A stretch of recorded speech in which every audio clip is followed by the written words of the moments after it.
Kerala bank ഉൾപ്പെടെയുള്ള സഹകരണ സ്ഥാപനങ്ങൾ ജില്ലയിലെ കർഷകരുടെ 3 ലക്ഷം വരെയുള്ള ചെറുകിട വായ്പകൾ പൂർണ്ണമായും മറ്റു വായ്പകളുടെ പലിശകളും എഴുതിത്തള്ളി ജപ്തി നടപടികളിൽ നിന്നും രക്ഷിക്കണമെന്ന് ഇടുക്കി രൂപതാധ്യക്ഷൻ മാർ ജോൺ നെല്ലിക്കുന്നേൽ. നാട്ടിൽ നൂറുകണക്കിന് വ്യക്തികൾക്കാണ് സഹകരണ സ്ഥാപനങ്ങളിൽ നിന്നും ജപ്തി നോട്ടീസ് ലഭിച്ചിട്ടുള്ളത്. ഏതാനും സ്ഥലങ്ങളിൽ ജപ്തി നടപടികളും ആരംഭിച്ചു കഴിഞ്ഞിരിക്കുന്നു എന്നും അഭിമന്യ പിതാവ് ആശങ്ക രേഖപ്പെടുത്തി. സംസ്ഥാനത്ത് പൊതുവെയും ഇടുക്കി ജില്ലയിൽ പ്രത്യേകിച്ചും 2018-2019 വർഷങ്ങളിൽ ഉണ്ടായ മഹാപ്രളയവും 2020 കോവിഡ് മഹാമാരിയും ഹൈറേഞ്ചിലെ ജനത്തിൻ്റെ ജീവിതത്തെ ദുരിതത്തിലാക്കി. കൃഷിയും ചെറുകിട വ്യവസായങ്ങളും ടൂറിസവും താറുമാറാവുകയും ഈ മേഖലയെ ആശ്രയിച്ച് ജീവിക്കുന്നവരുടെ ജീവിതങ്ങളെ പ്രതിസന്ധിയിലാക്കുകയും ചെയ്തു.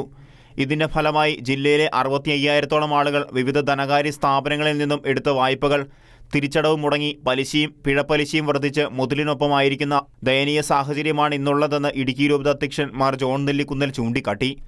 കേരള ബാങ്ക് അടക്കമുള്ള സഹകരണ സ്ഥാപനങ്ങൾ വായ്പക്കാരുടെ തിരിച്ചടവും മുടങ്ങിയ വായ്പയുടെ പലിശയും പിഴപ്പലിശയും ചേർത്ത് ഭീമമായ തുക അടച്ചു തീർക്കണമെന്നും 2019 കേരള ബാങ്ക് നൽകിയ സർഫസി നോട്ടീസിന്റെ അടിസ്ഥാനത്തിൽ കോടതി ഉത്തരവ് വാങ്ങി ജപ്തി നടപടികൾ സ്വീകരിക്കുമെന്നും ഫോണിലൂടെയും നേരിട്ടും ഭീഷണിപ്പെടുത്തുകയും നടപടി ആരംഭിക്കുകയും ചെയ്തിരിക്കുന്നു. കൃഷിഭൂമിയിൽ നിന്നും ആളുകളെ ഇറക്കിവിടാൻ ഒരു ബാങ്കിനും അധികാരമില്ല.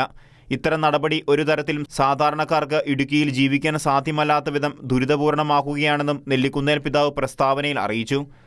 സർഫസി നിയമത്തിലെ സെക്ഷൻ 31/1 കർഷകർക്കുള്ള സംരക്ഷണം ഉറപ്പു നൽകുന്നുണ്ട്.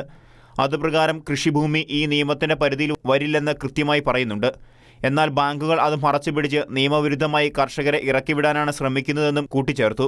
ഈ സാഹചര്യത്തിൽ ഗവൺമെന്റ് ജില്ലയ്ക്കായി പ്രഖ്യാപിച്ചിട്ടുള്ള പ്രത്യേക പാക്കേജിൽ ഉൾപ്പെടുത്തി ആത്മഹത്യയുടെ വക്കിൽ എത്തി നിൽക്കുന്ന 65,000-ഓളം ആളുകളുടെ ചെറുകിട വായ്പകൾ പൂർണ്ണമായും മറ്റു വായ്പകളുടെ പലിശയും പിഴപ്പലിശയും എഴുതിത്തള്ളി അവരെ സഹായിക്കണമെന്നും ഗവൺമെന്റ് പ്രസ്തുത ബാങ്കുകളുടെ ജപ്തി നടപടികൾ അടിയന്തരമായി നിർത്തിവെക്കുന്നതിനുള്ള ഉത്തരവിറക്കി കർഷകരെ ഈ ദുരിതകാലത്ത് സഹായിക്കുകയും വേണമെന്നും മാർ നെല്ലിക്കുന്നേൽ അഭ്യർത്ഥിച്ചു.